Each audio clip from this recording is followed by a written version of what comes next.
Welcome to the podcast, everybody. I'm still working on what to call this, so if anybody has a recommendation on the names, I'd greatly appreciate that. Before we start, I'd like to let everybody know that the Swinehart Racing Team is having a racing bash on February 2nd. That's Friday. For all information, I'll put it on the video when it's posted. I'd greatly appreciate it if everybody came out. We do not have a primary sponsor this week. We'd like to thank Lydia Santiago and Arbonne for everything they did last week. Like to let everybody know our special guest tonight is Talan Carter. How you doing, Talan? I'm alright. How about you? I'm doing good. So let's just jump right into it. We're going to begin off racing a little bit. So I just want to know who is Talan Carter and just any little bit about yourself. Just kid trying to live his dream and try and drive race cars. It'd be cool to drive race cars as a little one day. I'm 16 from Fleetwood, PA. I don't know. All right, yeah. Now I completely understand that. So when you're not racing, what do you do? Either hanging out with friends or working. I'm a machinist. I enjoy that a lot. I go to VoTech at BCTC for that. It's a great program to get into, and you definitely learn a lot. Yeah, I went to that same program with Pete Hoffman. So after you're done that BCTC course, do you have any further plans of where you're going to work or anything like that? I'd either stay at my job right now or become a tool and die maker, try and learn that somewhere. And they can make real good money in that, and something that'd be good to learn, I feel like. Yeah, where do you work now? It's called Reading Advanced Plastic and Metal Machining. It's not a huge shop, it's a kind of smaller shop, but it's real nice, and the people there are great that I work for. What kind of machinery do you run? Do you run the blades or mills, or you run the MCs and turn cycles? I kind of just get put on the mills most of the time, but we do a whole different types of materials there too. We do plastic, aluminum, stainless steel, just regular metal. It's very kind of diverse what we do there. Okay, so you do a little bit of it all. Yeah. So I work over at East Penn Manufacturing, and I run the turning centers as of now, which is CNC lathe, basically. I'm working my way up, and hopefully eventually I get into a toolmaker position. Yeah. Then I'll be moving all around just like that and stuff like that. How long have you been there? A little over 6 months now. That's good. Your BCTC program's 3 years. Yeah. Are you on your last year? No, I'm actually on my second year, so the way our VoTech does it is year and a half of manual machine, year and a half of CNC, and I'm on my second year, but I'm about to transition over CNC. Okay. Machine, learn all that. Cool. So let's get into the racing stuff. What age did you start racing? I didn't start till I was actually 10. A lot of people start when they're like 5, 6, 7. I didn't get into it till I was 10. I think that's cool. Yeah. So did you start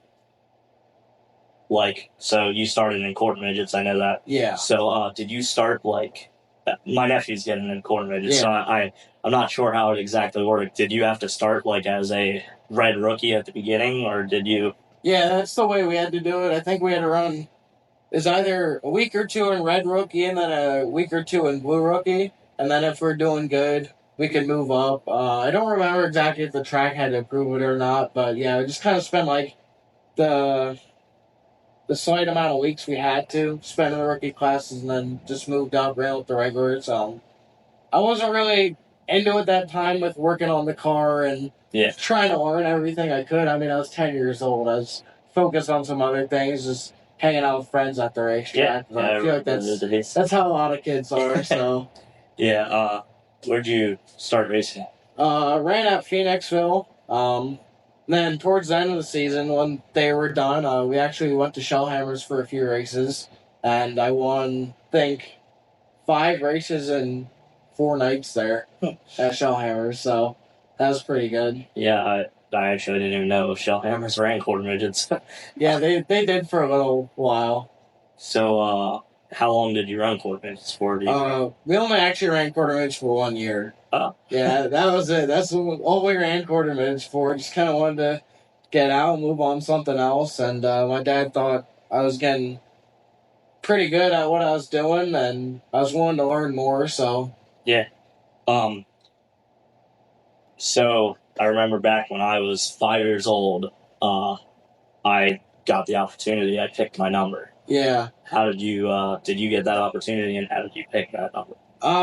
Yeah, we got to choose our numbers. I kind of just, I mean, I'm 4th generation race car driver, and one of the most famous cars, my great grandfather, who was Rags Carter, was one of the most famous cars he drove for was the red Ford number 1, the coupe, and that's kind of where we got the number from. Just iconic number, and it just stands out. I mean, not many people have a big red number 1 on the side of their car, and I think it's cool, and it just stands out really well. Yeah, you definitely can see it from the stands, and I always think that's an important thing to have the fans be able to easily point you out on the track. And Yeah.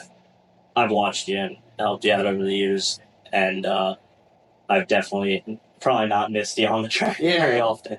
And but so if I don't ask these questions, I'm gonna get hell for it and stuff. But so I don't know very much about Rags Carter, your great grandfather. Or is there any information you can let everybody know about anything Rags did in his career? Who is Rags? Rags Carter is a race car driver from back in the day. He started racing in 1947 down in Florida. He was originally from Georgia, but he moved to Florida and had a family, but he decided to go racing. I mean, it was soon after World War II, and racing was really popular back then. So he started down in Florida, and then he kind of worked his way up north. He actually ran in the Carolinas with NASCAR for like 2 years straight, and they would run 6 nights a week, which is insane in today's standards. Like, nobody thinks of doing 6 nights a week racing. But, yeah, it's kind of, he got started down in Florida, and he had tons of wins down there. I mean, a lot of the tracks, I think pretty much every track that he drove at down there is fortunately closed now. He did race on the Daytona Beach when they had it. There's half beach, half of the regular road that they race on. I know he did that. But yeah, awesome. he eventually worked his way up north. I mean, my grandfather, he grew up with Bobby Allen and stuff too. But yeah, my great grandfather used to race, and he knew all the guys back in the day, like Davey Allison and a lot of the NASCAR guys too. Yeah, he had good relationships with all them. But the main reason they moved up north here in Pennsylvania was really because it was paying a lot better to race, and you could pretty much not race full time, but you can still make a decent amount of money off of it. Yeah, I didn't know that. Yeah. I would have thought down south would have been more money. I mean, I guess it makes sense. So, yeah. You have any other stories that you can share? I guess one time he was working for, I'm not exactly sure what it was, but they went up to New York from Florida, and his real name's Alan. Mm-hmm. Alan Carter, but he got his nickname Rags because he's in New York and their truck broke down that they're using to haul.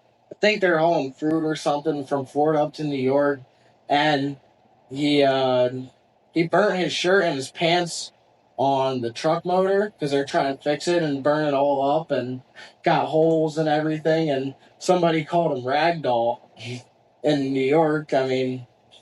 And kind of just stuck. I guess they called him Ragdoll for a while, and then they eventually shortened it down to Rags, and then it stuck from there. Like, nobody from them even knew his real name. Everybody just called him Rags. Yeah, that's good to know. A lot of people probably would definitely are going to enjoy hearing this, and I know we can go on and on about older generations and stuff like that.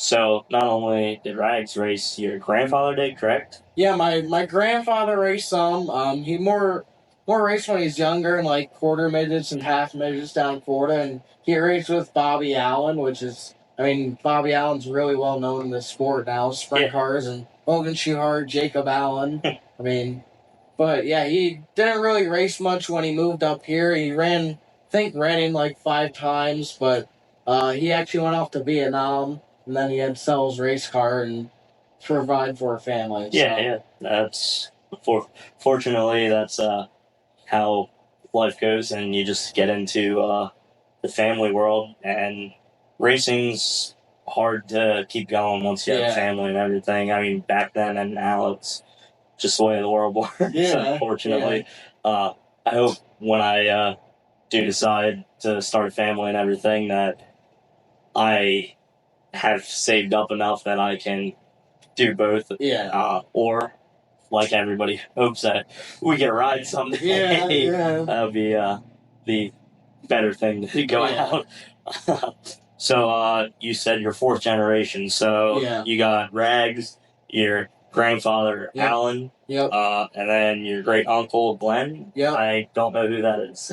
Yeah, he raced some. He actually used to work at DECA too. Okay. He's been manufacturing, but I don't really know a whole lot about his racing, but I know he used to race Dorney Park back in the day. I think in the late model class, and I know he ran pretty sure a sportsman for a little while too, and like he went to like Orange County and Big Diamond and all that stuff too. So he got his fair share of racing done too. He definitely raced a lot more than my grandfather did, but Yeah, that's cool.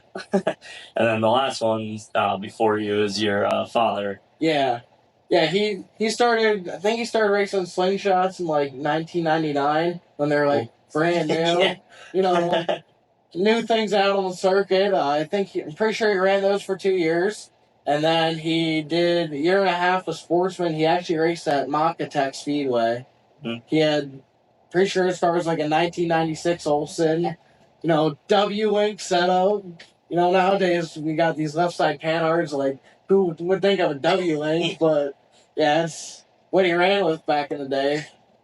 And then he actually did pretty sure after that. Well, after that he got a job down in North Carolina working for an ARCA team. Huh? And then he traveled with them a little bit, being on the pit crew and just working in the shop. Didn't pay very well, but it was an opportunity, and you definitely learn from experiences like that. Then he raced micros some in there, and not really a long racing career, but he had fun doing it. Yeah, I actually didn't know. I knew of Rags, and I remembered that your grandfather raced a little bit. I didn't know what he did, but I did not know you had this extended amount of knowledge in Yeah. your racing family. Actually, the only reason I knew about your dad and your great uncle racing is because of doing the research for this Yeah. interview. And as I'm reading the stuff, I'm like, wow, this is actually cool. There's not very many multi generations of racers out there, and it's cool to see that because Yeah. for me, being my grandfather, my uncles, and my dad, he tried it a little bit, but he didn't stay into it. So being multi generations like that, it's awesome to see that the legacy keeps getting carried on, and I'm very very happy that I can continue it, and I'm sure you are. Yeah. It's just a different kind of feeling. So, your dad, think he ever would be interested in getting back into the car, or would you allow him? Probably. He'd probably be interested. I don't know if I'd allow him. I gotta do all the work on it then. Yeah. Especially if he beats it up some. Yeah. But yeah, we got a wide range of just racing in my family. I mean, we've been in it for forever. Think last year or 2 years ago was 75 years since we've been involved in racing. Since my great grandfather started racing. That's a long time. I mean, Yeah. there's not many even third generation racers out there. Like it's very rare to find like a big legacy of racing just because of sometimes money aspects hits a family or something, and just like a lot of the newer generation, they're not really into it. So that kind of plays a factor too. Yeah, unfortunately, that's the big thing. We need to keep this sport going, and Yeah. we need to get the younger guys involved a little bit more. Yeah. And that's why we need to keep doing things like spreading the word and get out to these little kids and stuff like that, and let them know you are the future of the sport. Yeah. Keep them interested any way we can. I mean, I I would be willing to do my part of anything we got to do, and I know you would be too from talking to you in previous times and stuff like that.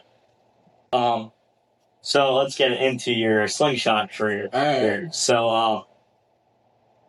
So you said 11 years old. You started 11, 12? 12 I start, or 10 I started quarter midgets, and then 11 we moved up to junior slingshots. Ran pretty much just shell hammers. I think we went to Goodstown like 2 or 3 times. My first race was at Snydersville. I didn't know what I was doing, and then I was like, I just kind of set it off in the corner and hope for the best. It took a few races to get used to it, but shell hammers was definitely a good learning track for me. I mean, it's fun there. Dave and Brenda run a great racetrack there, definitely. Oh, yeah. So, I mean, I definitely learned a lot there. Yeah, first year junior slingshots went extremely well. I think we won 10 races, and we one of those was a national tour race, which was pretty good to win. That's the best of the best. Yeah. I got a little nervous that night, but I'm sure. Yeah, and then actually during that season, we ran one of Zach Steffi's other slingshots in the big Reading Fair race. I'm pretty sure it was there. We didn't do too well. I think we broke out of that actually. Got tangled up in a wreck or something. But yeah, and then won the championship that year, first year in junior slingshots, and then decided to move up to All Star slingshots. So just kind of kept moving up from there. Won 6 races that year. It was definitely a pretty good year. We were always competitive, always out front. I was definitely learning a little bit more on the cars by then, get more involved. Um, yeah, like I said, like I was kind of just more focused on like hanging out with friends and stuff. But I knew I needed to be helping out a little bit more with the cars and stuff because I feel like if you're really a good race car driver, you gotta understand what your car's doing and what's going on and what you can do to make it better. Oh yeah, definitely. That's the one thing I know. Just watching people learn, it's not easy to get into liking the whole work on the race car stuff. Yeah. I know same thing as you. I started out where I didn't like working on the cars, but after a while, like it becomes part of it. And for me, anyway, if I wouldn't working on race cars, it would be hard to want to stay into it. And you gotta have the passion for not only driving but also being in the shop because we put so many hours into the racing. Yeah. So. Yeah, Dakota Kohler was a big help to me with the slingshots. He always helped with setups because obviously he ran slingers for a lot of years and he was always real good. And yeah, he's definitely a big help in my success in slingshots. Yeah, we definitely need those people to step in and give us a helping hand when we're new to things, and it's always good to have those friends that are there, and the racing world is great for that. Yeah. Just everybody is friends with everybody. It's really, truly is a big racing family, and it doesn't matter what you are racing, from quarter midgets all the way up to the modifieds, and I'm sure beyond. Hopefully one day we'll make it there to find out. Yeah. I don't know what your future dreams and goals are. You know what you're run after modifieds, or is that kind of the end? Eventually, I'd like to get into big block racing. That's like a goal. I do really like watching the late model stuff though, and I think it'd be cool to venture into that one day if I have the opportunity. I mean, look at Tim McCready. He started out Northeast Modifieds, and he's great in the late model. Yeah. I mean, they're definitely technology advanced. They run a lot of different stuff than what we run. A lot more expensive too, but I mean, they always, in my opinion, they put on good racing. Think obviously like any race though, it depends on track prep, but I feel like the tracks the late models run too are like just a lot better tracks in general than what we have in the Northeast, but we still have real good tracks around too. Yeah, I mean, I don't know if you remember, but do you remember the late models come to tracks like Grandview and Delaware and Not really. I don't really wasn't getting into racing too much and watching that when I was like real young until I actually started racing. Then I paid attention more. But Yeah, well, so I remember, I don't remember what year it was, but I remember watching the War Battle late models come to Grandview. One of the last times they were there, and it was just a badass race. I love late models. Late models are just a different breed. Yeah. They got so much power, and they're so hooked up all the time. Yeah. That the battling is so close all the time. I feel like the modifieds are kind of going that direction. I don't know where we are headed. Yeah. But I know that. Well, I feel like the modifieds are kind of in good hands of where we're heading with Big Mel and Troyer and Tio. They're all making good advancements, and I hope we keep going with our cars so that they are more hooked up, I guess. I mean, not that I don't want the cars hooked up, or I don't want a freight train follow leader racing thing, but I do want that we are getting faster and hooking up more because that's the way technology advances. Yeah. So, definitely. Is there anything that stands out in your slingshot career? Not really.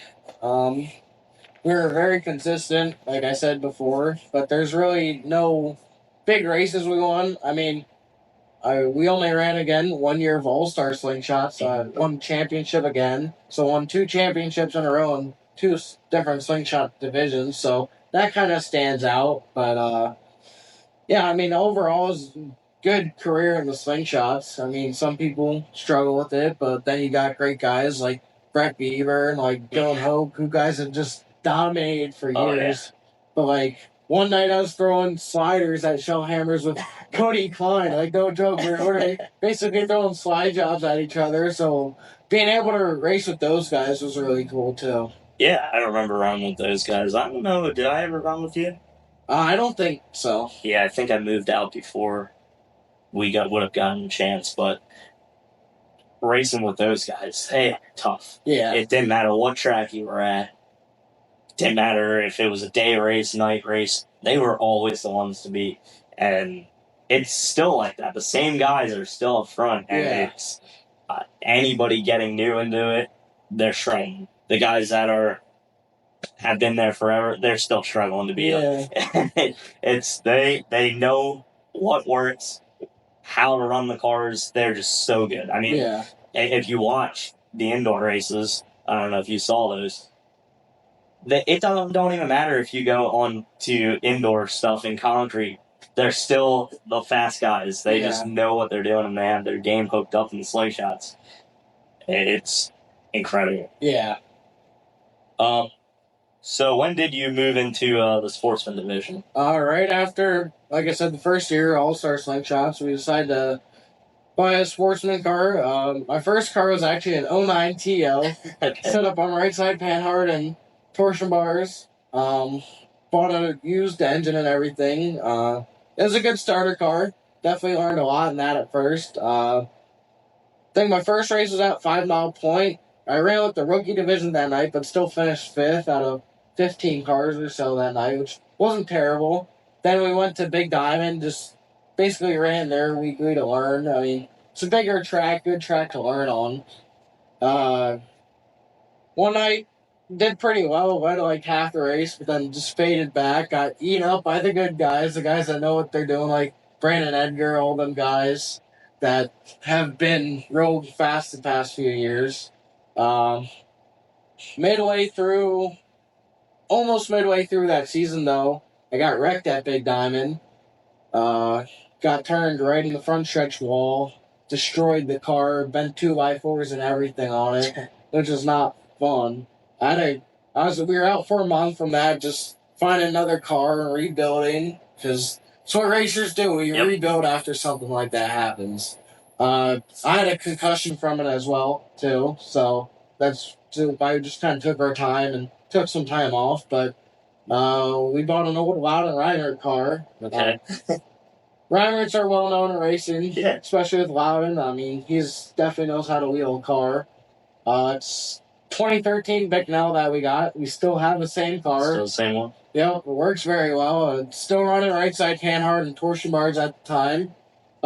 Didn't really do anything spectacular the first year. I think like my second time at Grandview though, I went 19th to 10th.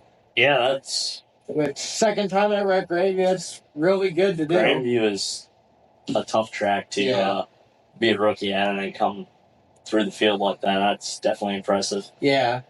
For when we went there for the 38er, we struggled, but I love Grandview. It kind of reminds me of race on Shellhammers a little bit, just small with the bank in, and you can race on it, you know? Yeah.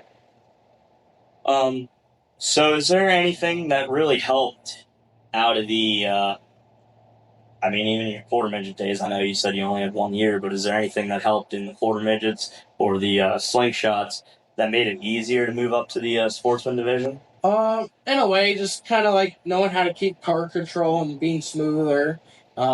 Definitely, biggest thing at first was learning throttle control. I mean, I think that's definitely for everyone. That's the biggest thing. You can't just fully let off the gas like you can with the slingshot and get right back on. You gotta ease in and out of throttle. I definitely struggled with that at first with the sportsman car, but eventually got it figured out. And I mean, everybody's still learning. I mean, the guys that have been racing for 30 years, they're still learning every time they get on the racetrack. So yeah, it doesn't matter. I one thing I always try to point out to people that I talk to when they ask, "Oh, why do you need practice?"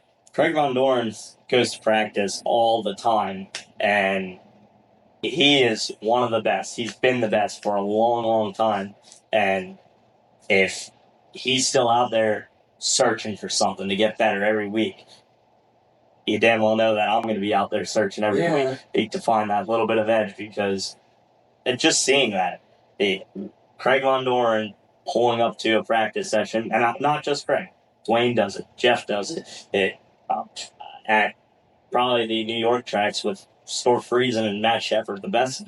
yeah, they're still coming out there trying things to get better every week. So if they're doing that, we better keep searching. So just staying with the slingshot topic a little bit, they are kind of like a mini modified. Yeah. What are the similarities in handling or the suspension wise? And then what are the differences a little bit? I know you just touched on the throttle control. Yeah, just kind of the way you drive the car with the slingshot, you more like drive it straight as possible. I mean, even with the sportsman, but it's still a lot different in a way. You don't have power steering. You just got a little like 38 horsepower lawnmower engine with the slingshot. I mean, 4-coil car, but I mean, you can get them laid over like a modified too if you set it up like that. You can change a lot of stuff, but there's still a lot of stuff you can't change, like you can with the modified. Just they drive differently, but yeah, throttle control is probably the biggest thing.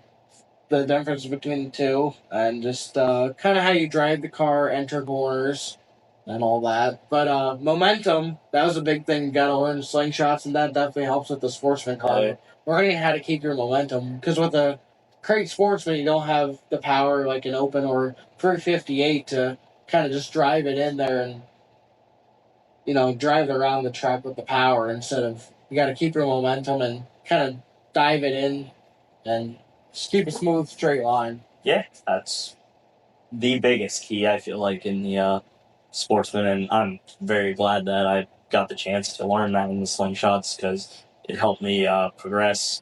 Now I did get the chance to run an open sportsman first, so I went from all that power to then I went to the modifieds. I didn't even get to run the crates, and then I went from the modifieds to the crate. Yeah. So it was a lot different route for me. But then I did run the slingshots, and the one thing I needed to learn when I got out of the slingshots and I got into the modifieds, there were two big things. The first thing was how wide the modifieds are. I remember arguing with my dad. He's like, "You got to get to the bottom." I'm like, "I am on the bottom." Yeah. And it took me a long time to realize it, and then it was maybe 2-3 months into racing, and I thought I was on the bottom. I thought I was very low on the track through the corner, and somebody drove right underneath me, and I was like, "Oh, that happened." Yeah. And then the second thing was the way you have to arc your car into the corner. The slingshots. I don't know about you, but at Shellhammers, since it's a tight bull ring, I was turned to the right and then yanked to the left to get into the corner and really arced the car in. And I got sideways, but it kept my momentum up. Yeah. And when I got into the Sportsman's, the first few races, I noticed I was doing it, but I couldn't get out of the habit. Yeah. Just right and then throw it into the corner. And it was a habit that needed to be broke. Yeah. Yeah, definitely one of the things was racing around cars at 1st. Mhm. I mean, that's another big thing because you go from this small little car to full size race car that's so much wider and got a lot more just people around you, it feels like. And you're more on top of each other in a sportsman or modified than you are in a slingshot. So that was definitely a big learning curve too, racing around cars and kind of finding your boundaries in a way. Yeah, definitely. So I know you're in the shop a lot. Yeah. So what does a week, like a race week, say we're in July or something like that, we just got off the track and we go back to the shop. Sunday, do you start working there, or what does a week at the Carter race shop look like? Sunday or just the day after is normally just wash day. That's about all I get into that day. Say we race Saturday, then we race Tuesday again. Normally I wash and then get right into work that night. But if we're racing like Saturday to Saturday, get home, go to sleep usually right away, pass out for a while, and then normally pull the car out of the trailer, strip it down, body panels, take one of the body panels off, which my grandfather always complains about because, they didn't do that stuff back in the day. He's like, what are you doing that for? But, it's part of what we do and how I maintenance the car. So normally Sunday's just wash day or Saturday if we race Friday night. But just the day after just wash day, then this year was definitely a little bit different. I wasn't able to work on the car all day or have more time working on the car because I was working full time. I was working 40 hours a week during the summer this year at my job. So that's a little bit different. Just makes you grind more. Mm-hmm. Yeah, normally, and then just weekly maintenance stuff. I mean, I feel like I can definitely get better with my weekly maintenance program, but I check over everything, make sure everything's nice and loose in a way, like with your radius rods and all that. Then kind of clean everything if need be. That's if a week goes normal and straight. Depends what happens or not. Tires, definitely grinding tires, dismounting tires, maybe putting new tires on. One of the biggest things I hate though is doing tires. I just not a big fan of it. It's very time consuming and sometimes maybe one of the little nuts welded on the other side of a wheel is stripped out or something. Tires can be a big pain though, but yeah, normally just check over everything on the car. I usually put up a checklist. I got a little whiteboard in my garage to make a checklist every week. Then normally get in tires, put the body back on, mount the tires, and then normally scale from there. Check ride height, scale. We put a certain amount of fuel in the car when we scale, so normally emptying fuel out of the fuel cell after a race too. Jeez, the wind is Yeah, I was trying to get in there once an interview too, but yeah, I mean, I do pretty much 95% of the work myself. Maybe I might have a buddy once in a while that wants to come help and learn. But like a lot of my friends from school, they don't really know a whole lot yet. And been trying to help them too get into it because it is nice having help. I mean, racing is definitely a draining sport mentally and physically, but it can get you real down sometimes. It can get you real up sometimes. But yeah, it's just doing everything myself, but then I know if something goes wrong, it's my fault, and then I know what to change for next time. So that's definitely plays a big role too. Yeah, just to touch on it a little bit of what you just said about how draining this sport is. it's crazy to me anyway how week to week your emotions can go, and like you can feel on top of the world because maybe you win a race, or you just had a good run from back to the front, Yeah. and you feel on top of the world, and then the next week you feel absolutely defeated. Yeah. And you might not even had a bad night. You could have just ran fifth place, but you had a winning car. But you as a driver didn't execute on what you were going for, and you feel absolutely defeated. Yeah. Racing is, I don't know, I've never played other sports or anything like that, but I would have to believe it's one of the hardest sports to stay mentally a part of. Yeah, oh yeah, definitely. I mean, like I played baseball for a few years when I was younger, but like, I mean, if you lose, you lose. Like in racing, like I'm a competitive person, especially at the racetrack. I mean, some people go out there and have just go for fun, which there's no problem with that. I mean, I think we're all having fun in some sort of way, and we're there because of the fun aspect of it.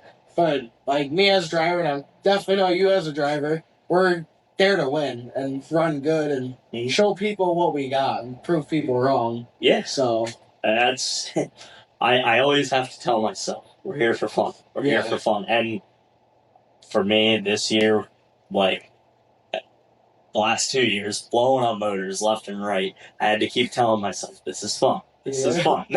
And it's hard to keep coming back feeling defeated. But we got to do it because it's a sport we love, and it's a hard thing to do. And the bottom line at the end of the day, we're there for fun, but at the same time, we are also there because, like you said, we're so competitive and we want to win the race. Yeah. You can't win every race, and I know that, and everybody knows that, but you want to win every race. Yeah. And for me, like moving down to the sportsman ranks this year, and it was hard. I won my third week out in my own car, and then after that, the next couple races, I was like, well, I should win. Yeah. Like I should win, and it was not that it was tough because I actually finally was having fun. I have good people around me, and my crew guys, they are wonderful. They keep me motivated all the time, and my dad, he is one of the biggest reasons why I even built my car and kept going because I was ready to call it quits for the year. My dad and my crew guys, they were like, no, we are going to race. We do this for fun. We can do it. We can win races yet this year. And I'm so thankful, regardless of the money, the time, doesn't matter. We had fun building the car, and I'm grateful for everything they do and did. It is something you gotta remind yourself, though. You can't win all the time, and when you don't win, don't beat yourself up. Just keep pushing forward, and next week you have another shot. Yeah. Yeah, I mean, I put a lot of pressure on myself too, just because of kind of like, and I feel like there's a lot of pressure on me too sometimes because of the family legacy I have. Yeah. And at the same time, I always try and go out and make my grandfather proud because he puts a lot of money into it for me. And he's a big supporter of what I do, and he never got the chance to do what I get to do right now. So I always go and try and do it for him. So, but I definitely drive my ass off every time I'm on the racetrack, no matter how the car's handling. I always try to find some way to make it better, change up my line, or just driving the car a different way to try and move forward. So, are you one of those people that you feel something in your car? Are you right away like this is what we have to change, or do you gotta like go to the book and figure out what you exactly are feeling? Do you know when the car's not on the right front, and is it on throttle or off throttle? What I mean by that is when you're going into the corner and the car is pushing, the front end is pushing up the racetrack.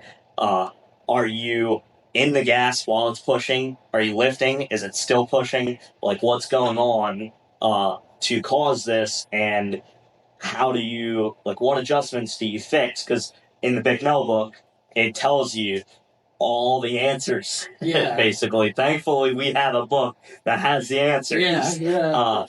And you just look at that book and you say, okay, when I go into the corner, the car, the ass end's kicking out. Am I in the gas when the ass end's kicking out, or am I out of the gas? Yeah. And are you on that? You rely on that book? No, I mean, sometimes I go into it, but I try to stay out of it and try and learn on my own. I feel like that's the best way. I mean, I have a great shot guy, Ron Selman. He's been a huge help to me and definitely helping my racing program out with shocks and just teaching me little stuff that I never knew before, that I never paid attention to before. Yeah. So he's been a big help with that. But normally at the track, I try to adjust on my own. I think it's good to adjust on your own instead of relying on the book. Because then, like, again, you can tell yourself if you made the mistake or not on what you adjusted. And, like, normally I can tell right away what the car needs. Sometimes you over adjust or may not adjust correctly, but you learn from it and move on. Yeah. And the other thing is that that book is just a baseline. Yeah. Like it tells you should adjust this, but that's not the only thing you can adjust. It gives a bunch of examples of things, and it always works. That's the cool thing about it, but that's may not be what your car needs, and there's so many adjustments you can make for being tight, being loose. It's especially with the coil stuff now. Yeah. It's crazy the amount of stuff you can do, and everybody's learning every week still. Yeah. So we talked a little bit about your first year in sportsman already. So not jumping too fast, is there anything else of your first year that you want to basically touch on? Not really. Just was a learning year, basically. I mean, got a few top tens. I think maybe got a few top fives in there. Actually, the first year out at Baps Motor Speedway, finished fifth in the points out there. That was your first year? Yeah. Okay. Which was pretty good. Definitely a motivator there. But yeah, just kind of learning year that first year, and definitely was hungry the next year for trying to get better. So just looking into some of your stats from the second year, I'm going to ask you this question, and from your first year, what did you learn that helped you into your second year and helped you prepare for your second year? And correct me if I'm wrong, your first race out of your second year, you won up a big diamond. Yeah. Won the first race out of the year. I was completely shocked by that. But like I said, the car we had, it was a 2013, just old standard stuff, and we put the left side drop rail on it, put a left side panhard on it, and I loved it right away. I mean, like right out in hot laps are fast. Right out in the heat went like fifth to third right away, and I definitely loved it. Just I guess you could say I like driving more of an aggressive car in a way. Yeah. Like a car that just laying over a ton, just dropping the left rear and not hammer down in a way. I don't like hammer down racing, but I do like an aggressive car that gets up with the left rear and gets into the right side real hard. Yeah, that makes perfect sense. So I guess your 2022 season, that was a pretty good year for you. Yeah, I mean, like that first night, we were just on rails. I mean, the track got pretty slick by the feature. There's a huge rut one, and I just kind of go through the middle of the racetrack action, just kind of glide my left front over, and I didn't get the lead till about halfway. My buddy Doug Smith, he kind of pushed up the track. He's on the top of 1 and 2, and he kind of pushed up the track, opened up the door for me, but we're definitely the fastest car that night. I mean, I drove away by a straightaway after that. So that was definitely a great night. Definitely stands out in my career. Haven't won since. After that, the track got really rough for a few weeks, and had to learn on that because I never felt that before with how rough it was, because you didn't feel that with the right side car as much, but with the left side you're in the racetrack a lot more, so you feel a lot more at the same time, and it's kind of getting hard adjusting to that. Kind of with throttle control too, still learning how to get through the ruts, you know what I mean? Like driving through them, and but we still clicked off top 10s and top 5s that year. It was definitely a good year. So, Yeah, since we are probably going to talk about it a lot more, it just seems to be the hot topic of right now. yeah. So I want to explain the left side panhard. Basically, it's just a bar that connects from a bracket on the left side or right side of your frame, depending if you're talking about left side panhard or right side panhard. And then it's a bar that goes into the side of your rear. And basically, that just pushes a different angle on to the rear and pushes the rear into the ground. And this gives you more drive off of the left side because of the angles. And long story short, we could go a lot more in depth. But I figure that's the best basic way to explain it. Yeah. That I just try to give the guys that are out there learning. They sit in the stands and they don't get to see what's going on. I that was the one big reason for starting the podcast is I talked to a lot of fans and they are like, hey, what's going on with this left side deal? Yeah. Is it ripping the track up? Is it doing all this? And so me answering those questions are hard without explaining to them what actually it all does. And I feel like a lot of people appreciate just being able to understand what's going on. General knowledge. We don't need to go into like spring rate or anything like that. We just need to give a little bit of knowledge so that they do understand how things work. And I'm just glad to be able to give that information back. And I know you can help. And that's what I want to be able to talk to the drivers and just any knowledge you have about the car. If you are willing to just lend your knowledge out to these guys. Yeah, so basically the left side panhard so you run rear weights when you scale. You scale all four corners of the race car and gives you weights and percentages, and then it gives you a total weight of your race car too. But across the rear, normally it's around like 600, 700 on each side, and all that weight that normally everybody runs more weight on the left rear when they're adjusting the car, moving weight around by springs or shocks and all that stuff.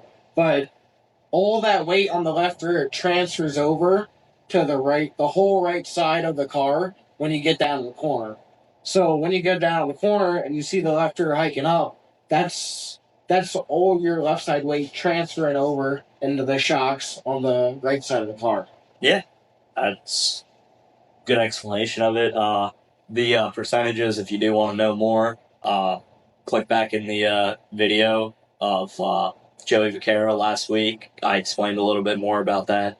Yeah. So what was your 2023 season like? How'd that go for you?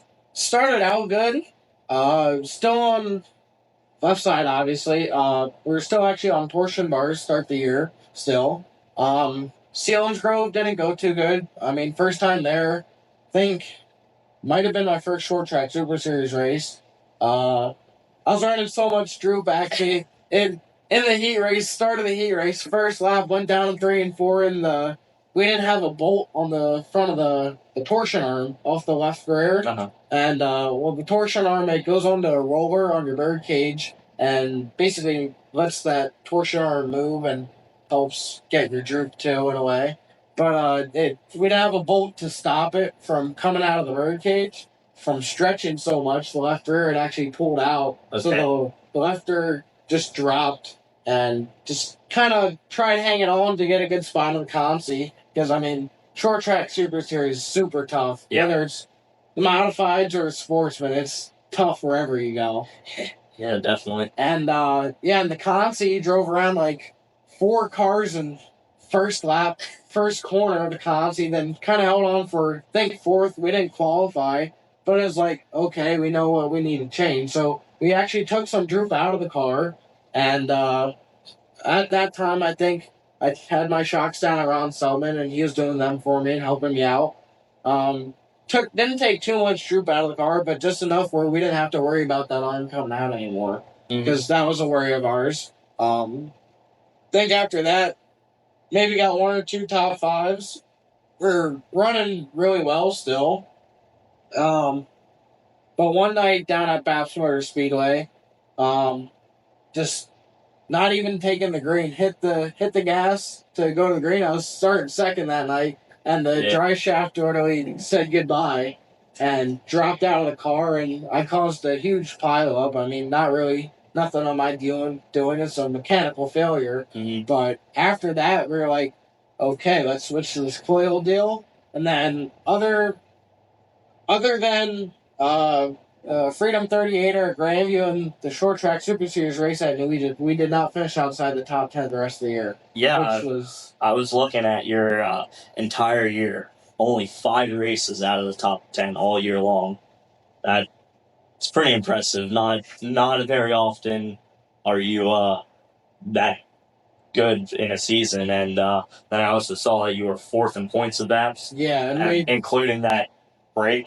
Yeah, That's we good missed year. we missed 2 races at Baps too, like 1 or 2 races, and still finished fourth in points. I mean, one of my goals going in this year was just being consistent. Mhm. I didn't really care like where I was finishing, just consistently a contending car. But yeah, like that's like not finished outside the top 10 that much out of 20 some race year. Like that's very well. Yeah.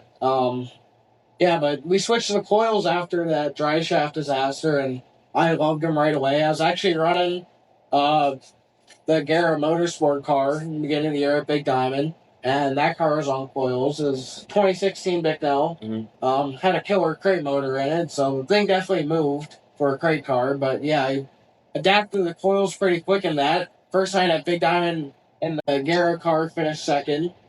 Um, which almost won 2 years in a row, opening night at Big Diamond, but kind of sucked, but still a great run. First time on a coil car, so I feel like I can say I adapt to cars very quick in a way. But yeah, then falling out kind of happened there, but switched the coils on my car and took right out of the gate with it. We drove on a Tuesday night, 3.5 hours up to Accord, New York. I was like, I don't know what I'm doing here, but short track Super Series race. They completely redid the track over the winter, and it was super rough. I mean, but like running at Big Diamond and other tracks that were rough before kind of helped me get through those ruts. And heat race, first lap, got in trouble. Then I think I drove back to 6th or 7th, but didn't make the show. I believe I started third in the Consi, and then won that. Kind of drove off with that a little bit.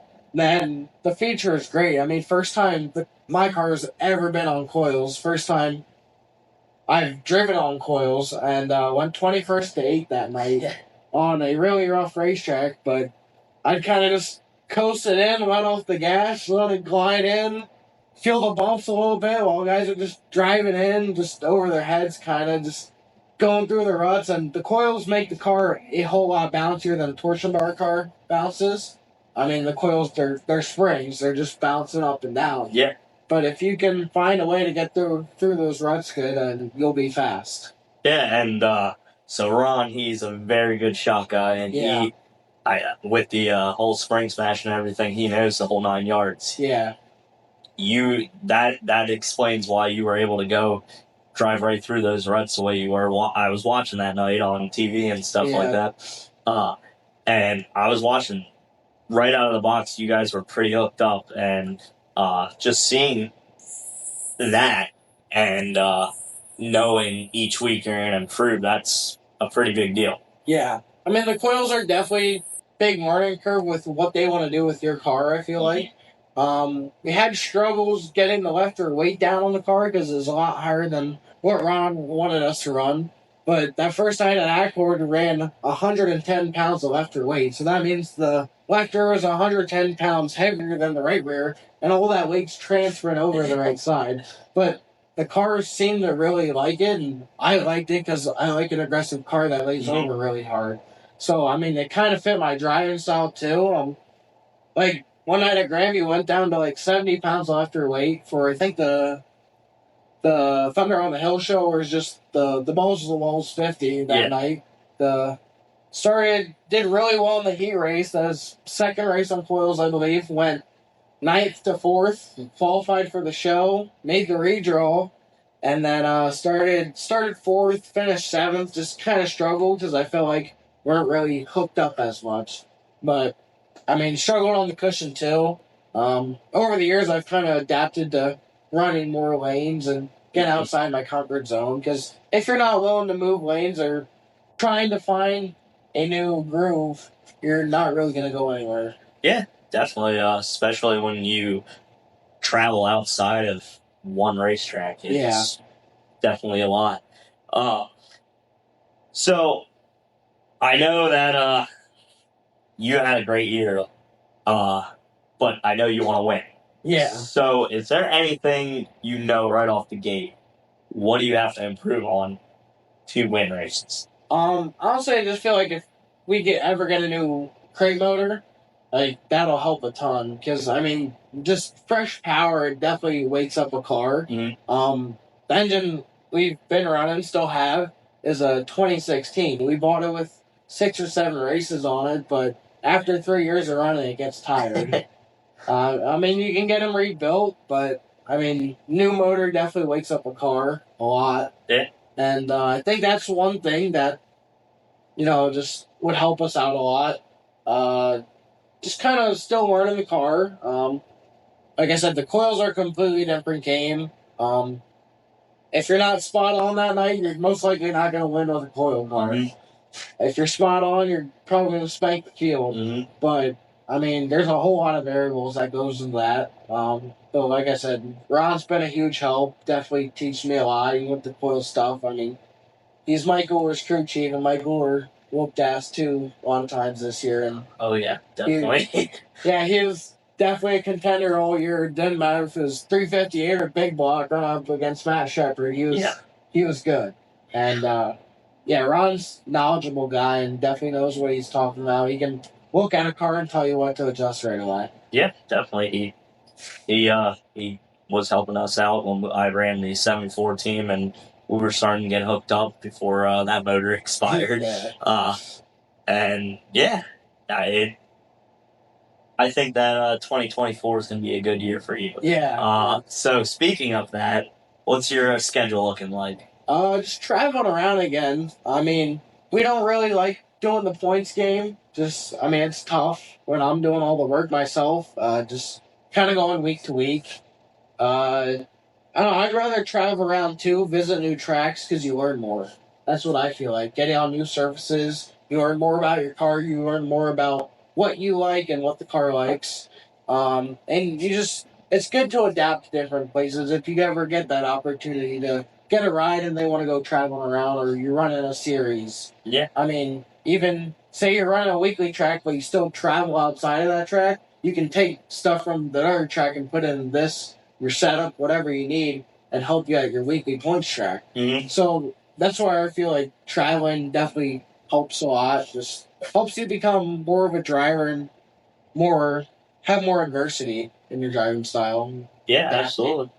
Do you think that maybe with the weekly racing, is that like stressful for you guys to make every week? I know when I was coming up to Big Diamond those few times, I know it was hard for you guys even to make it up there. Or is the stress a big factor of making it to the shows and everything? Yeah, I feel like stress is a big factor, and like just even with me now working full time. I mean, I'm only 16. I'll be turning 17 next month. I don't need to be working full time, but I like being able to help afford for the race car too. Because I mean, these things are getting really expensive. I mean, any form of racing is. The whole economy is just going up in general. Yeah, that's a big and mature step of you trying to help out. I mean, obviously it's for you and stuff like that, but I feel like a lot of the kids your age, they do rely on their parents or whoever's helping them out at the time to get them to the racetrack. And knowing you and hearing you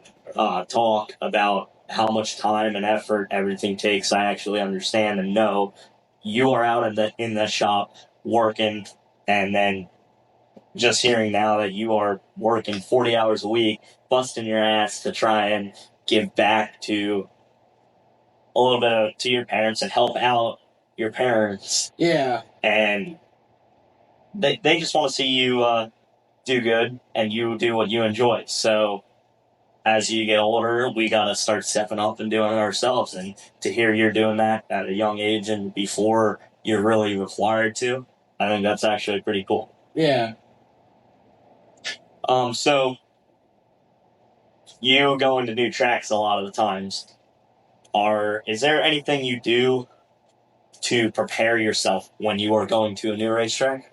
Kind of talking to people that run there weekly, see, kind of figure out a line. When we went to New Egypt, that was definitely a whole struggle. I mean, New Egypt is a whole totally different ball game. The way the track is shaped, the way the surface is. I mean, it's like racing on ice. I think we got lapped that night. I pulled off early. Just Joe Toth blew by me like I was never there. I mean, so that definitely set up too. We didn't really know what to expect. Yeah. I mean, it's just kind of one of the factors. But watching and learning, like flow racing, has been a huge help. Watching past races, how a track shapes up, and like where the lines move around, just watching, seeing what other cars do and what the good drivers do. I feel like that's definitely a huge help because you can mentally prepare yourself. Okay, I need to do this. When do I need to do that and all that? You know what I mean? Yeah, I really honestly believe that those videos we can watch, whether it's Flow Race and Dirt Track Digest or wherever, I love those. Yeah. Not because I can, yes, because I can watch a race anytime, anyway. Yeah. But I also think that it helps you as a driver so much. If you're not at that racetrack for a week, like Bridgeport on Flow Racing, before I go there for the Short Track Super Series race, I'm watching Bridgeport from the week before. Yeah. Now I know what the track is going to do, most likely. Yeah. And you can just study up on it. I love the facts of being able to see racing a track before I go to it. So out of all these tracks you've traveled to, because you've done quite a few now, Yeah. what is your favorite track, and do you have a specific reason? I don't know. Honestly, I have been to a decent amount of racetracks now, but Grandview. Honestly, Grandview is my favorite racetrack. It's so fun to race on, and it just kind of feels like home. You know what I mean? I mean, we're close by. Yeah, would be probably smart gas wise and everything. Race there weekly, but like I said, I like traveling around. But yeah, Grandview's definitely probably my favorite. I mean, you learn a lot when you're racing there, and it's tough competition every time you go there. Like you don't really expect to go there and win. You just go there and hope you can do what you can with what you have. I mean, there's really good drivers there. I mean, like for the 38 or a lot of the big guys show up, like Joe Toth and a lot of those guys. But everybody that runs weekly at Grandview, they're really tough too. Like Brian Hertwer and all them guys. Yeah, it's the competition that's at Grandview. I mean, if you think about it, we get 40 cars, and that was with the open sportsman there still. Just taking a guess, I'm thinking we're going to have 50 cars weekly at Grandview next year. It is going to be tough to qualify. Yeah. I mean, it doesn't matter what your name is you are struggling to qualify. Yeah. Especially with the handicap system the way it is. So you didn't run there weekly ever, right? No. The only track we ran weekly, which was only for 1 year in Sportsman, was Big Diamond. Big Diamond. But other than that, like I said, this past year we just traveled around. This year we're just gonna do the same thing. Yeah, absolutely. That should be a fun year. Yeah. So do you plan on moving up to the modified division anytime soon? Whenever I get the opportunity, honestly. I mean, modified division's a lot of money. I mean, motors are more expensive. Just takes a lot more. Feel like you don't necessarily have to, but in a way you do to have better equipment. Just, Yep. I mean, like the weekly maintenance a lot of the modified guys do is insane to keep their cars as best as they can. With the sportsman, you can get away with small stuff. With the modified stuff, you can't. It would be good to have that opportunity one day. Just whenever the time comes right, really. Yeah, that definitely would be cool to see out there racing with the big guys. Yeah. I know when I first got an opportunity to run in the small walk division, just being around my childhood idols, Jeff Strunk was hands down my biggest racing idol growing up. Yeah. Racing side by side with Jeff Strunk was one of the coolest moments. The only one that probably topped it is my first ever modified race, running side by side with my grandfather and my uncle Kevin.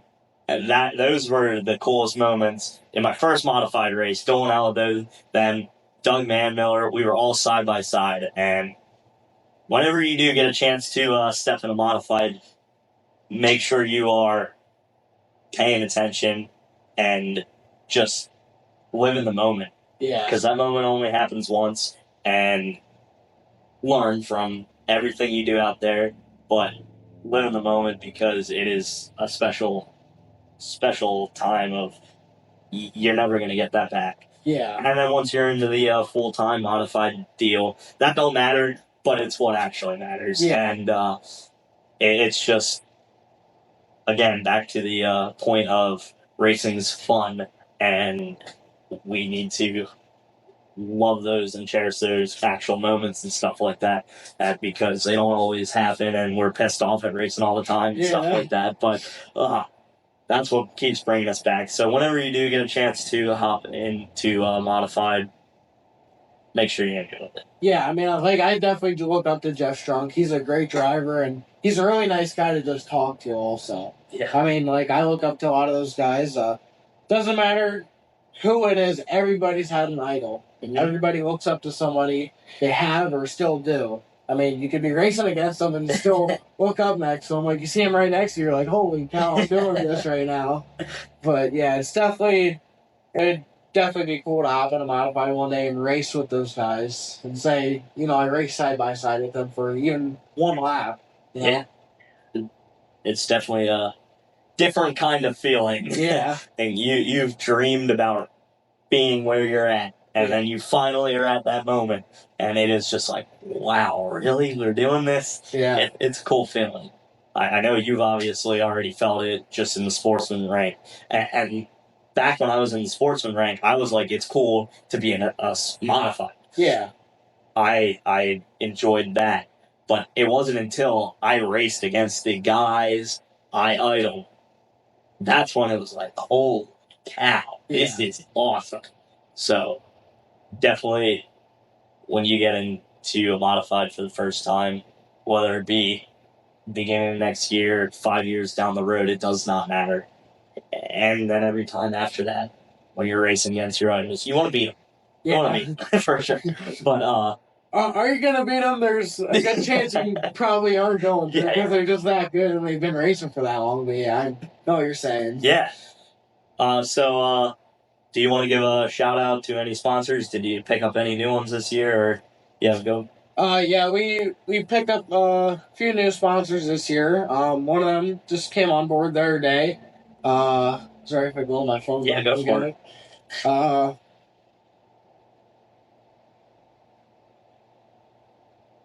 Yeah, one of our new sponsors is Secure Technologies Incorporated. I believe they're out of Allentown. It's a security home system company. So, like, they go all over and put security systems in people's houses or businesses. You know, keep people, you know, safe and all that. You know, we've had a lot of great marketing partners over the year. We like to refer to them as marketing partners. Because, you know, sponsors are for, like, a baseball team, like a little league baseball team. You know, we try to give back to our sponsors and promote them as best as we can. Kutztown Printing, Matt out there, he's been a huge help. I think he's been on since the very beginning of Quarter Midgets. Yeah, we've had great marketing partners over the year. Canter's Tire Service came back on this year. KB Motors Incorporated. Kurt Cooper. His dad used to help out my great-grandfather back in the day. And I believe he owned a speed shop and actually sponsored one of the cars my great-grandfather used to drive back in the day, which is cool. I mean, just family, just connections and all that stuff. Just keeping those connections helps a lot. Mm-hmm. Yeah, just a lot of great marketing partners over the years. We got a lot of returning sponsors. Like I said, we're thankful to have so many that help us out. It's hard to name them all sometimes, remember them all, but I thank every one of them greatly. Yeah, absolutely. We couldn't be doing it without those guys that give us the backing to keep going each and every week. Yeah. So now we're going to get into the technical questions, and it's always hard getting into these questions when I'm asking the other ones because a lot of the questions I have down, we've already went over. Yeah. So I'm just gonna wing it a little bit. So you already answered the question of if you ran a bunch of different frames, and you said the newest one you had was a 2016, and the oldest one you had was a 2009. Yeah. So, what are your thoughts on? Did you feel a difference? I know lots of different parts and everything, but you were on bars and a right side panhard on your 2009. Trying to compare just the frames, was there anything that you noticed from that 2009? I know different manufacturers too, but from that 2009 to that 2016 Bicknell, was there a big flex difference or? Yeah, well, the first year, like I said, we had that '09 Tio, then halfway through the year got jumped and scrapped the car, then got a 2013 car, which we still have. And I definitely noticed a difference. I mean, there were some different things, just the way the chassis is set up, like with driver comfort. Like, you know, back then they used to just run standard cages, like you're up on the wheel. But like since like about 2013, they've been making the cages taller, driver back, just give more comfort to the driver because one of the biggest things is just being comfortable in that seat. I did notice the difference the way the car drove and how it reacted. I did like the way the Big No reacted more. Felt like it got up on the bars more, even on just a right side pan hard. Just stuck a little better and but even to the Gara car I drove, the 17 car, it had a different version 4 in it. So there's 3 different version 4s. I'm pretty sure it had a version 3.4. I did notice a difference with that. And then obviously running my car on the left side and coil, or bars at the time, so moving the car with left side and coils. That was, hey, you definitely notice the difference the way the coils versus the bars react too. But yeah, I can normally notice the difference in cars and how they react and what they want. Yeah. So what he was talking about with the different version floors, basically right underneath the driver's seat, there's bars that go every different direction, but there's 2 bars that come across from the left to the right, and so to make the cars flex more, they wanted to start putting them in rubber. So version 1 that you said you started with. Yeah, still have in my 2013. Okay, you do. Okay, so that one is all welded in. It is solid. There's no rubber at all. So when they went to a version 2, they decided they were going to put it in rubber. There's cross mounts in rubber, and then there's other mounts in rubber. Lots of rubber. Okay. Yeah. Well, the big block guys started running them, and I think a lot of the small block guys did, and they were breaking the frames. Not bad, just cracks and everything like that. I don't know of any that really were bad. I'm not sure of. But so they decided that they were going to weld up a little bit of it. So basically, there's 4 spots in a version 3 that are rubbered now, and then the rest are welded. Yeah. Yeah, the number solid 4s are definitely different. I've never really looked at a version 2 4 to see what it exactly looks like. I've seen like pictures on Facebook and stuff, but from what I've heard, like you can literally with the version 2 4 feel the 4 moving underneath you, which to me would probably be a very weird feeling. Like you're on the gas pedal, but you still feel the whole 4 underneath you moving up and down just because of the rubber flexing underneath you. Yeah, I don't know if that's true. I have ran one that was a version 2 and a crate motor in it. I did not feel that, but then again, there's a million different vibrations going on. So maybe I was in the zone too much. I don't know. But I did not feel that. but I'm not going to doubt it. You put a small lock motor in there, there's a lot of torque in that. Yeah. I would not doubt that you're feeling that floor move. There's a lot of flex in those cars, and that's the main reason why they wanted everything to be in rubbers to flex more. More flex is more drive. Too much flex starts breaking shit. Yeah. So, yeah, it's a lot different. One of my next questions you already answered. I was going to ask if you ran coils, and obviously you run coils now.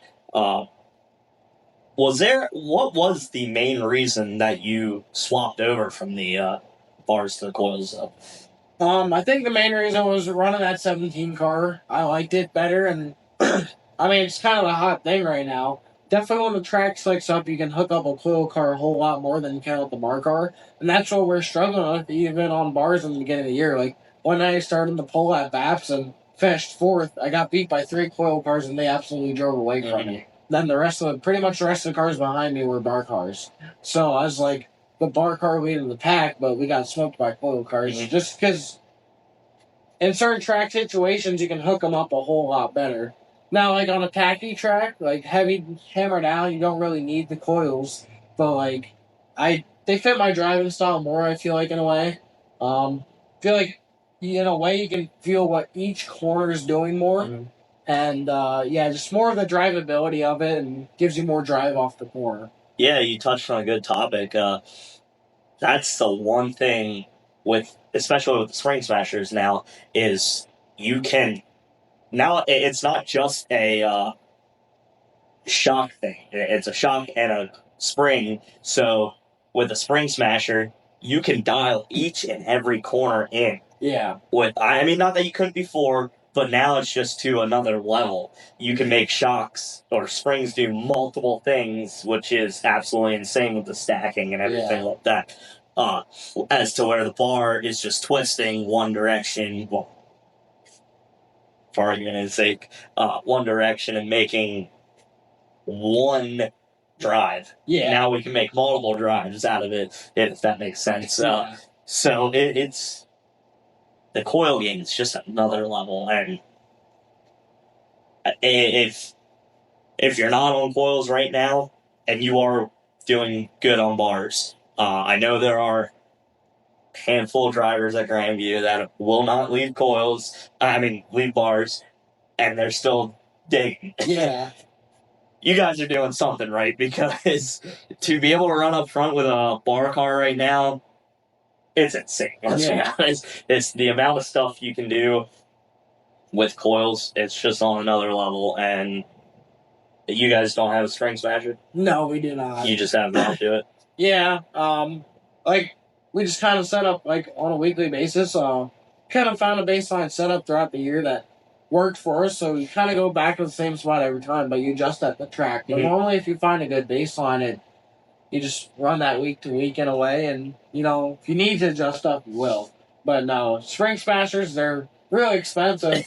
I saw a video from a late model guy. He built one for $150. I don't know if I really have the time to do all that and hook all that up, because it's a lot of electronics and stuff too. But yeah. Yeah, just to find the some electronics is really hard. I've heard. I forget what they call the one cell or something. I forget what it's called. Well, it's very hard to even find it, from what I'm told. I don't know if that was because of COVID and stuff like that time, but I know it was hard to find at the time. Now, since you just did it not too long ago, to change over the coils, what all did you need to change? Pretty much, we ran the same bird cages, so now they come out different bird cages for the coils, but we got adapters that fit right in. You took your roller out that the Porsche arm would roll back and forth on, and you just take that roller out and put a bracket in that has a shock mount off the back, and then kind of moves your shock angle out more, which is what you want. I mean, angles are an important thing too with your shocks, but just put brackets in there and still have the same setup. Feel like you don't really need the coil bird cages. There's advantages with them, But with the crate sportsman car, I feel like you don't really exactly need them. Yeah. So when you changed over to all of that stuff, you obviously, with Ron helping you out, do you need to get your shocks redone? Because there's a lot of controversy about this, and the one big thing is the shocks need to be changed over. Do you feel you needed to change your shocks over to be good? Uh, we did get them changed, yeah. There was some stuff that Ron said would help us out with the difference from the way a coil car reacts to a bar car, because they do react different. Um, with the short track super series stuff with the crate sportsman, you can't stack springs. Mm-hmm. So the whole year, wherever we went, we didn't stack springs. But I still felt like it was best to get the shocks changed to what the car would react with the coils. You know, I mean, I know some people say you don't need to change your shocks. You can just slap the coil kit on there and put the spring on and send it. But I feel like if you really want to get dialed in and get where you need to be, you should get your shocks changed. Yeah, and that's more or less what I was getting at. Is if you want to be a winning team, Yeah. you need to change your shocks over. I actually, going over to the 7-4 team, we had one bar car and one coil car. Uh, my stuff was on coils for the 83 team at the time. I had a set of shocks that I took down there, and I slapped those on the bar car. My coil stuff worked on the bar car, but it wasn't exactly where I wanted it. So it's not that they don't work together. They do. It's just if you want to be the best of what you got, which obviously everybody does, you are going to need to change stuff. It may not be a big change. It may just be a little minute change. But it's definitely something that really needs. Now, I'm going to answer this question before I ask it. But so I didn't get a chance this year to actually smash any of my springs or anything like that. So did you run your coil setup without smashing them at all? Depends. Honest, I'll be honest with you. Like, if we're at the track and I need help, I'll take my shots over to Ron because he's willing to help me out. And he'll go in, smash the spring, and tell us how many turns we need change, or even just telling me to change the amount of turns. But he has them smashed a certain way when he gives them back to us. Not gonna go into detail about all that because you want to keep your stuff secret. I mean, especially if you're fast. But yeah, I mean, the smashing, I feel like it doesn't really change. I have heard though, like over time, springs do wear out, and you need to change springs in and out. But I don't know if that necessarily means smashing your springs every week or not. Yeah, I didn't get the opportunity. We rushed around trying to build a car mid-season, and I'll be honest, I was out of money. I just was running whatever I got. But so I didn't get the opportunity. So I didn't know if you got the opportunity to run non-smash springs versus smash springs, and if you could tell us what the spring smashing actually does, and if it does it create more drive? Is it more a balanced car? I mean, that's what I'm told. That all this spring smashing does is creates more balance on the car, or gives more drive and allows you to drive in with more harder.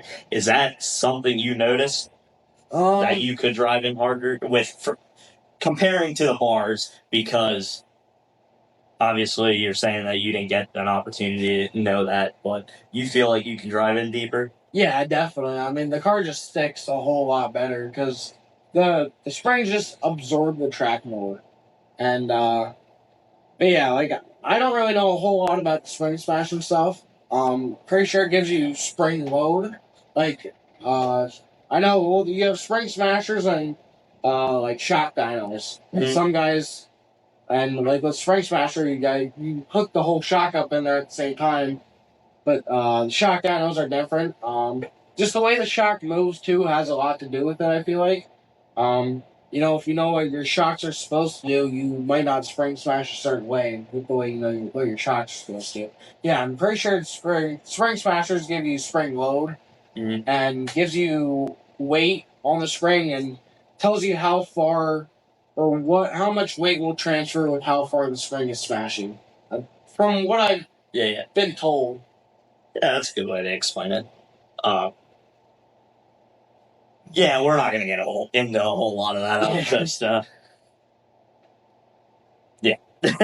Well, that's not something we need to get into. Yeah. I feel like we could have a 4-hour conversation on spring smashing and everything like that, and we could talk to more knowledgeable people such as Ron, and he could explain everything to you.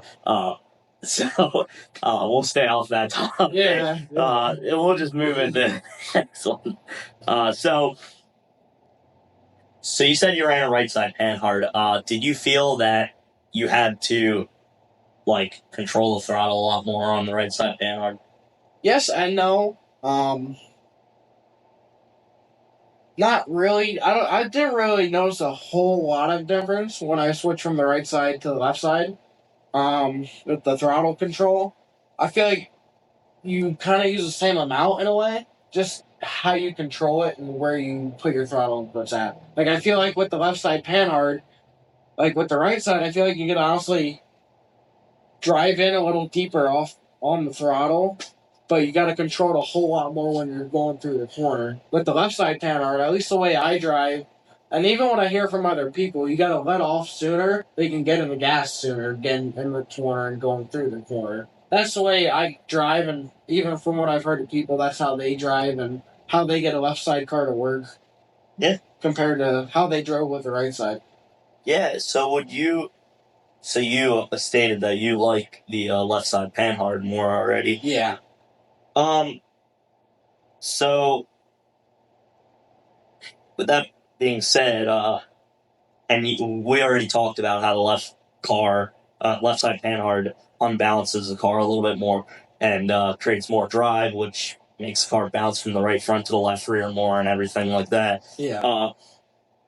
So would you call yourself what they call a bottom feeder or a high side hustler? I used to be just like, I used to be strictly bottom, to be honest with you. Like, I would not even think about going to the top. You're digging that bottom no matter what. I'd be like, I'm staying away from that cushion, even if there wasn't cushion. I'm like, I don't care if guys are past me, I'm not going up there. First year sportsman, I don't know if I even ran up there once.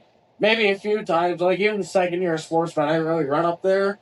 But I have grown to like the top a lot more, and I do like the top more now. I feel like it's more fun, but like, there's so many more opportunities of passing on the top. Because when the track may not be right and guys are just hugging the bottom, you have a whole wide open lane to go up there and use.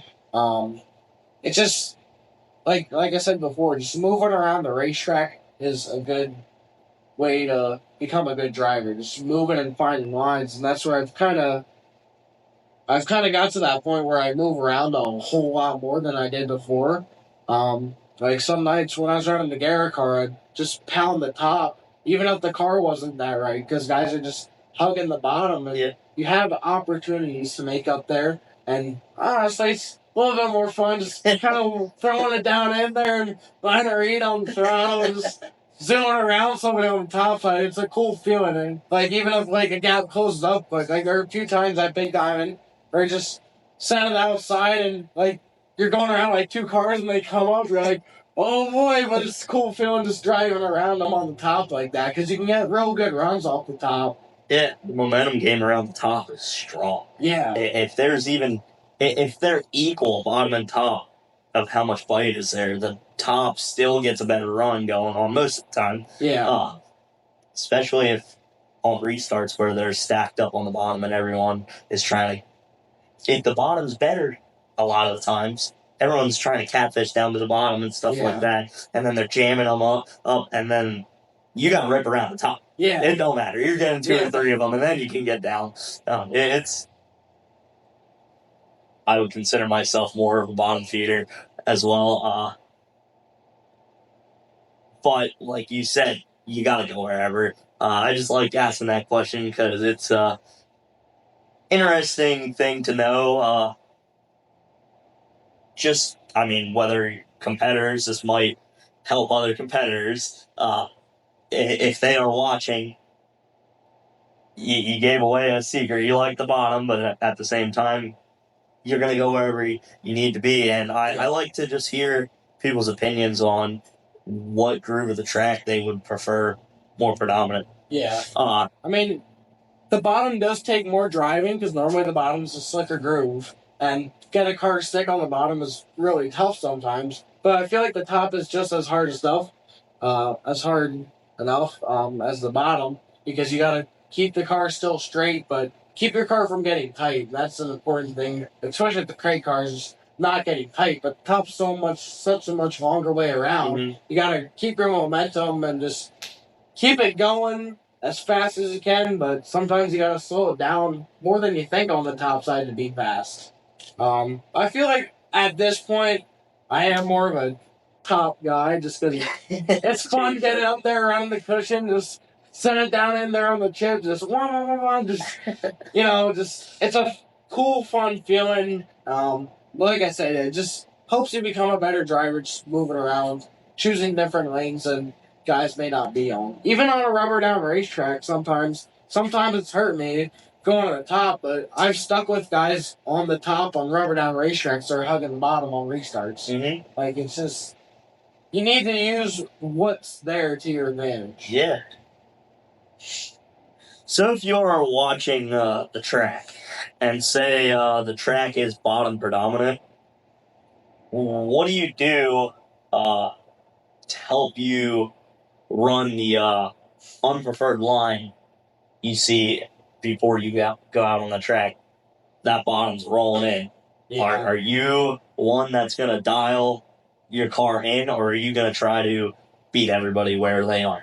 Normally I try and dial my car in for wherever the groove is, but I do try and dial it in for both lanes because I feel like you got to try and be as equal as you can in both lanes. Because you never know what might come in during a race. Top could come in during a race. You could be right on top while racing. The bottom comes in. You never really know what to expect.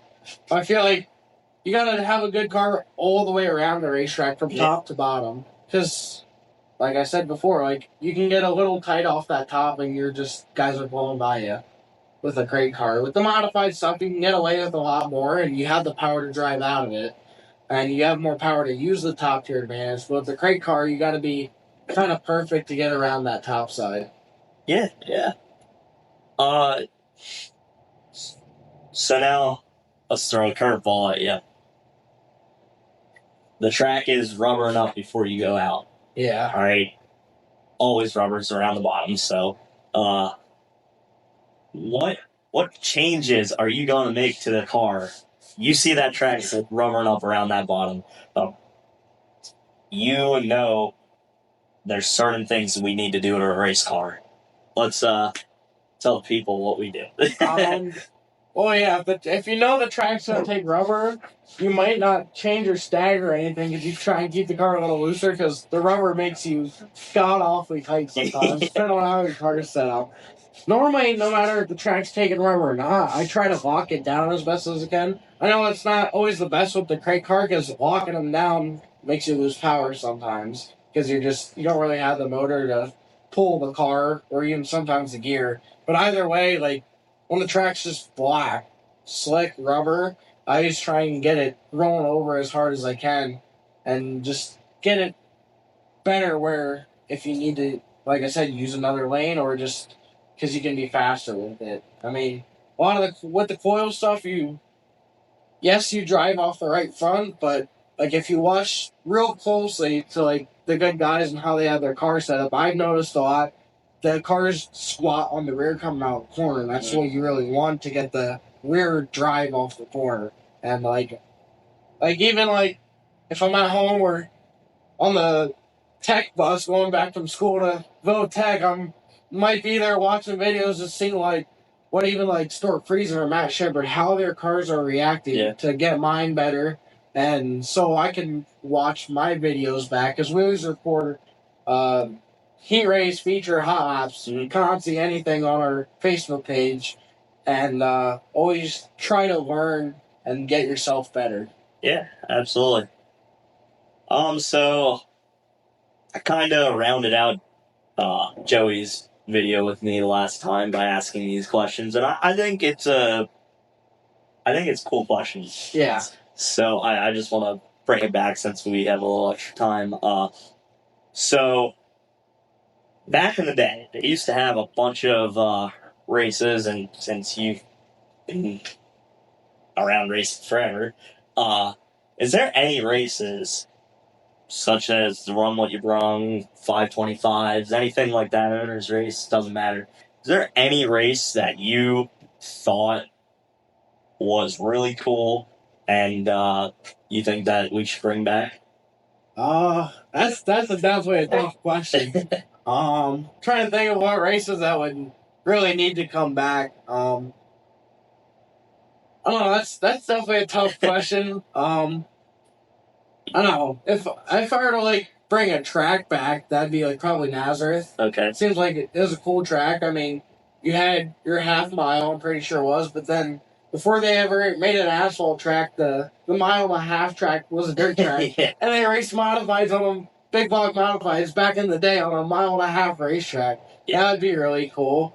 Probably like insane. yeah. With how fast our big blocks are going nowadays. Wow. Yeah, you'd be going like probably 150 by those straightaways there. But yeah, I don't really know what races I'd really bring back. I mean, I feel like the races we have now that are iconic are really good races, like the Freedom 76. Yeah.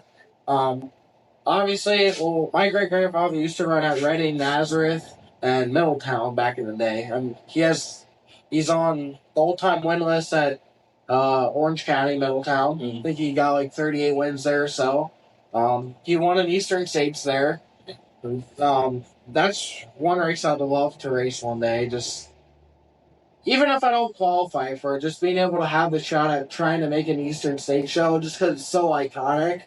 Obviously, there's a lot of problems with Orange County going on, and a lot of speculation on Facebook, but we're not going to go into that part of it. Yeah. But I mean, just I'd love to get up there. With the way our schedule looks, we'll hit there once this year. That's good. I was going to say, you better hit it this year. Yeah.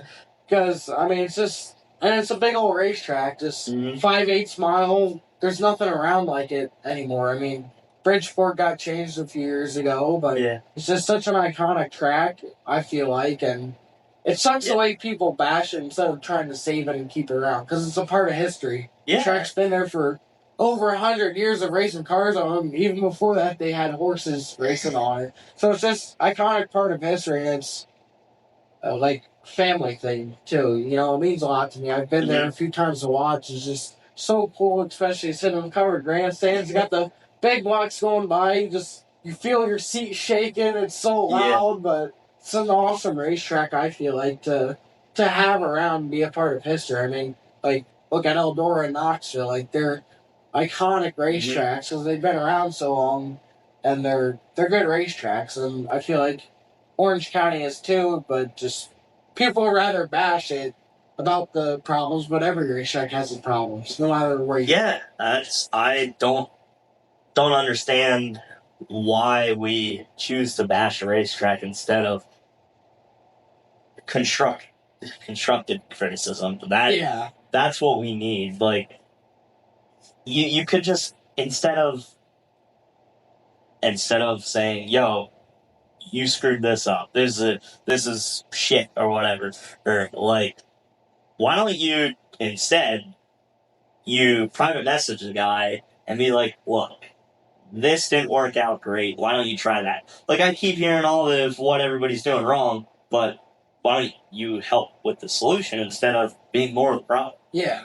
I mean, like, the final race that they had there, the Short Track Super Series race, the hard clay finale, I thought that was a great race when I watched it on the flow. Yeah, it may have been more around the bottom, but they're still on top, and it took a driver to get up there. I mean, the 5 to go restart or whatever it was, Mike Mahaney went from, like, 12th to 5th in, like, 1 or 2 laps on the top side. You can pass there. It's just, yeah, they've had issues over the years, but unless you're going to willing and help them, help the track out, don't bash it like you do and talk down on it, because that's what kills a racetrack. Yeah, we got too many of those going away. I mean, we have been afraid of multiple tracks closing the past few years, and it's not what we need. No. right? It's tough to get to any track right now. I know with the economy, the money is tough to keep them going, and if you got to hear whining and see it on Facebook all the time, that's just not going to keep the tracks going. Yeah.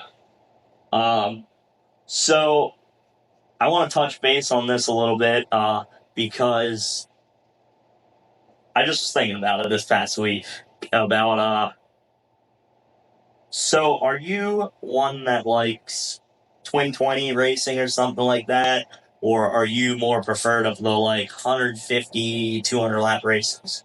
I've never like ran a twin 20, but I've watched them. I just feel like Yeah.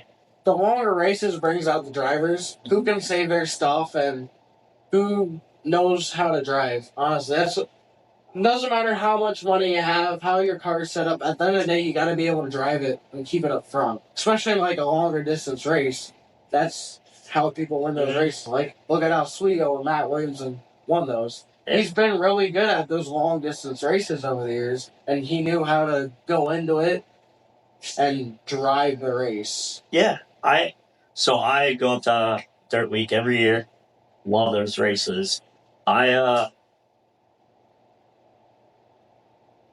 would prefer those long races just because of the driver aspect of like, hey, you're gonna be in this car for a while. You need to conserve, Yeah. and then hammer and attack at the end. I just wish the one thing that I would change if I was going to do it, because I am not a fan of this. I don't like that they will have caution laps count for the first 7,500 laps. Yeah. Like I want to watch. I want to watch 200 laps of green flag races. Yeah. I know it's harder for the drivers and everything, but that's what we pay big money races for. Yeah. Now if you're, I'm just going based off of like Dirt Week. If you're paying $25,000 or $50,000 to win for these big races, Yeah. I think they're okay with not having caution, especially like going from Syracuse. Like Syracuse, the yellow flag was like a lap and a half. Yeah. Now it's 3, 4, 5 laps. And Yeah, it's you're like killing laps at that. Yeah. I don't get me wrong.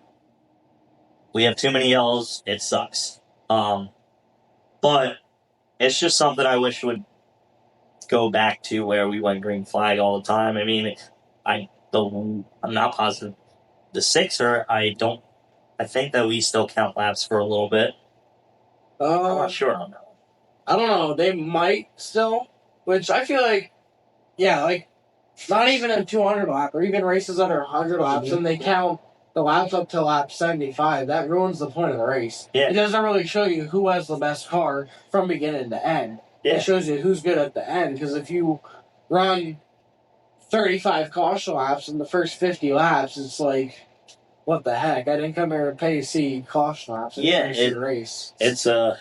I mean, it's tough as a promoter to actually hold a 200 lap event with everything going on. I mean, I know it's tough because you need your transponders to work for 200 laps. You need somebody in that tower to watch in case and count the cars going by in case that hand scoring, in case that those transponders don't pick up. Yeah.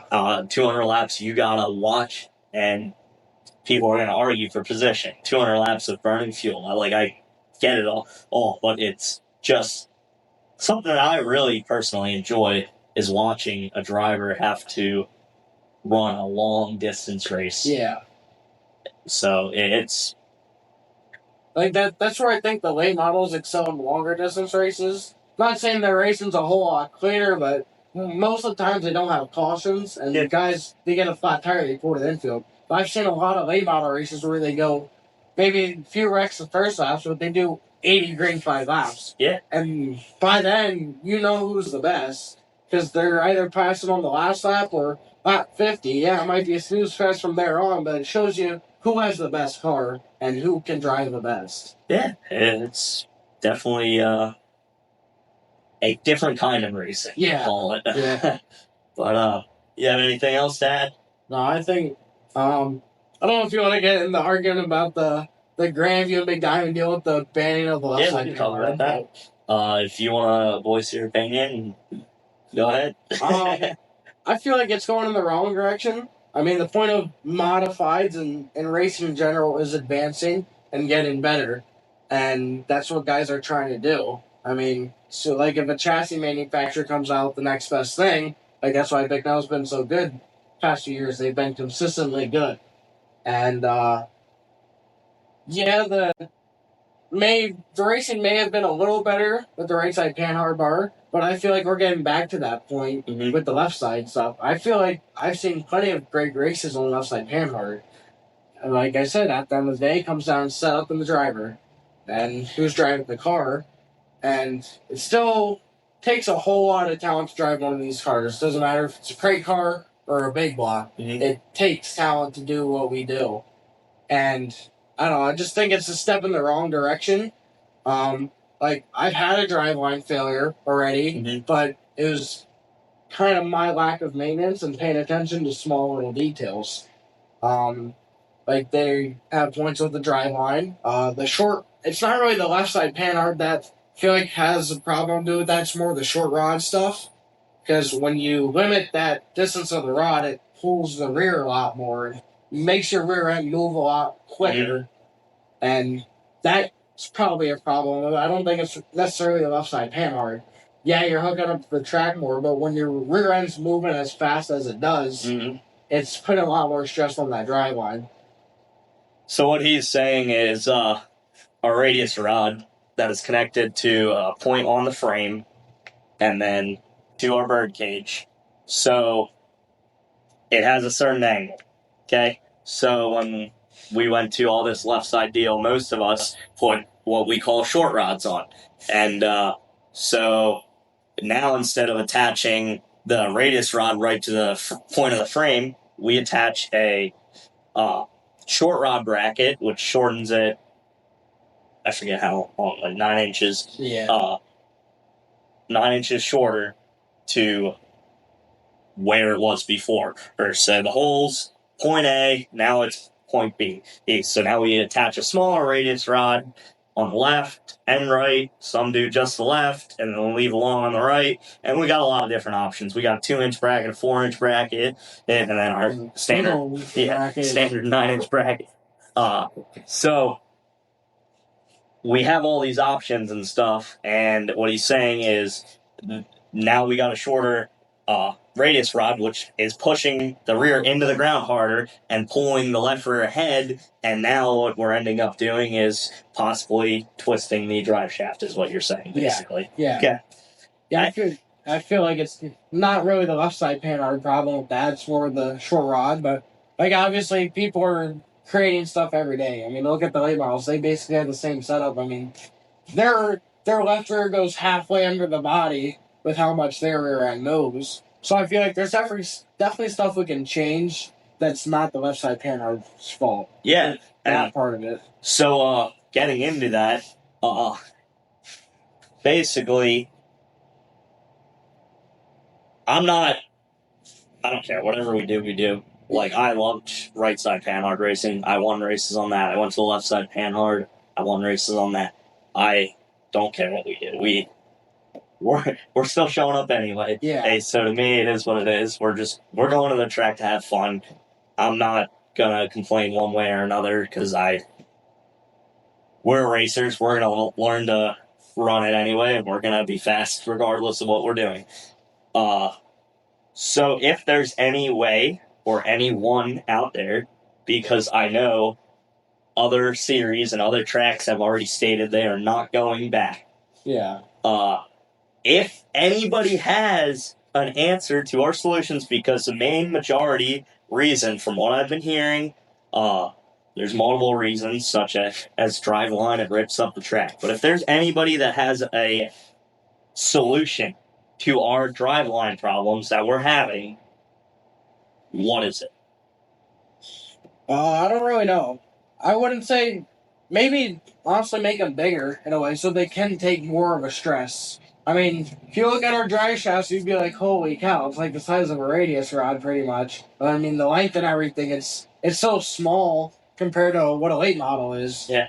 I mean, yeah, they're making them out of better material. I mean, after we had an old style dry shaft, we switched to brand new strange oval stuff, DMI stuff for our drive on, and it's definitely helped. I feel like in a way people need to get better with their weekly maintenance program. You know, U joints are a big part of it. That was one of our problems when we blew that drive line out was the U joints. I mean, we run the same exact brand, just a different part number. You got to look into what you're putting in your car and ask questions of people that may not have these problems. Mm-hmm. Yeah. So our I don't know what you run, but just throwing this out here. I'm not saying this is. I'm not even saying the drive lines are blowing out. I'm just saying maybe this is a solution. So you're saying go to something bigger. Strange cells. Do you run the small journal stuff or do you run the big journal stuff? Which means that they actually have a bigger U joint and a bigger drive line.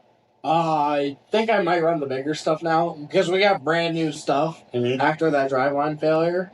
And like I haven't even noticed a vibration at all since then. But like chaining U joints like every 3 to 4 weeks, that's a big part of it now that I learned that. Just keeping up with your weekly maintenance. I get not everybody always has the money, but I mean it's not like you're going to a racetrack and 5 guys are throwing out a driveline a night. You know, it might be once in a while, really. And like the whole thing with the racetracks digging up, yeah, you're pushing these cars on the racetrack more, but I feel like some of these tracks and probably figure out a solution on how to do that, change up their weekly way they work the track. I mean, look at some tracks, they do not get rough at all. So like up in New York or Midwest, like they don't get rough at all. Yeah, I mean, I don't know what's going on. I don't know if it's the chemicals or anything. I mean, Grandview has not been real choppy. It's just been everything's been good this past year. I felt like it wasn't real choppy. It wasn't real slick or anything like that. But I don't know. I don't know what the solution is, and I don't know if it's really a problem. I'm not saying it is. I'm not saying it's not, but it's definitely an issue that's being brought up, and Grandview and Big Diamond, they are trying to solve an issue, which I give them props on trying to solve an issue because most of the time we just sit around and we don't even talk about it. We just bitch about it, and that's not something we should do. We should come up with a resolution. Yeah. Whether getting rid of the left side panhard is even going to fix it, who knows?